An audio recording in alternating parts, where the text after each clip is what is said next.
arrived. This one was built suspended over the roadway. First building in the U.S. to be built suspended over a roadway in Cincinnati. It's still travel under the building today. Now, this building functioned in the same capacity as its antebellum predecessor. Think of a commodities market like Mercantile Exchange in Chicago, but one that's focusing on a single commodity, like cotton, and that's what you have going on. It's hard today to fathom how massive the cotton industry was. They called it King Cotton for a reason. It was not only the basis of the Southern economy, in many respects it was the basis of our national economy. It was Southern cotton that helped to fuel the Industrial Revolution in the Northeast, feeding into northern mills. Doing the same for the Industrial Revolution in Europe, feeding into European mills.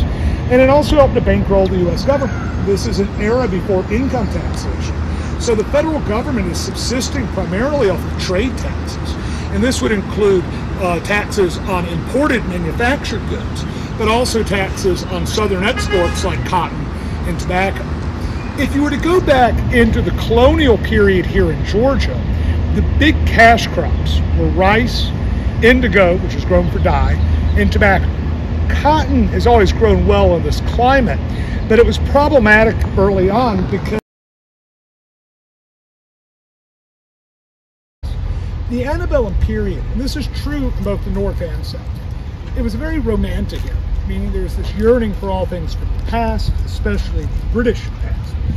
So while contemporary plays were being produced, the big draws were Elizabethan playwrights, Marlowe, Johnson, Shakespeare. A lot of notable Shakespearean actors performed here, including Owens-Thomas Booth and his brother John Wilkes Booth. And that's the same John Wilkes Booth who would later assassinate Lincoln. He came from an acting dynasty, the equivalent of a Hollywood actor in our era. Their father, Junius Brutus Booth, was actually said to be the greatest Shakespearean actor of his generation. He was on both sides of the Atlantic. Now, this theater is also where Alexander Stephens, vice president of the Confederacy, delivered his infamous Cornerstone speech. And the Cornerstone speech is a document people love to point to and say, see, the founding principle of the Confederacy isn't just slavery, but it's racial subjugation and racial hierarchy. The problem with Cornerstone speech is we really had no idea what was actually said in it. It was an extemporaneous speech delivered to a standing only crowd in the theater, another couple hundred outside of the theater, with runners coming out every few minutes regurgitating what had just been said inside, because obviously no simulcast back then. Now, what was published as the Cornerstone speech is what a member of the audience wrote down and claimed that he said. But as soon as that was published, Stephens came out and said that's not at all what he said, and he wrote a letter entitled What I Really Said in the Cornerstone Speech. I will let you draw your own conclusions with this. If you're going to read one document, you should go ahead and read both to kind of get a fair balance of it. Regardless, you know, the best thing to do whenever you're studying any period of history is to read the primary source material. That's the material being written in the period by the people who were living it.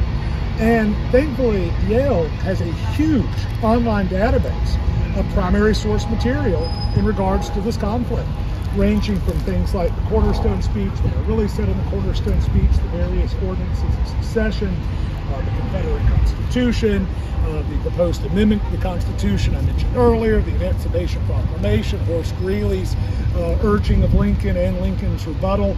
All of that is available just at the click of your fingers.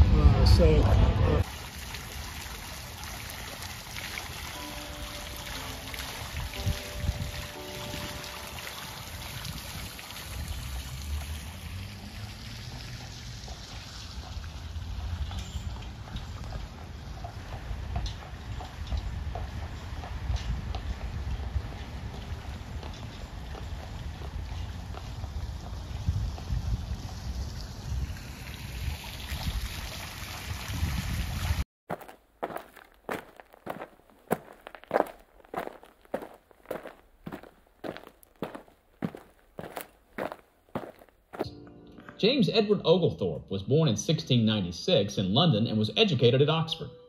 Oglethorpe chaired a parliamentary committee charged with prison reform. It inspired him and a group that became the Georgia Trustees to start a new North American colony as a haven for the destitute and the poor. With a charter from King George II, Oglethorpe sailed in 1732 with the first colonists, none of whom were poor or destitute, arriving in Savannah in February 1733. Oglethorpe served as unofficial governor for 10 years, working tirelessly to ensure political, military, and economic stability. Oglethorpe left for England in 1743 and never returned.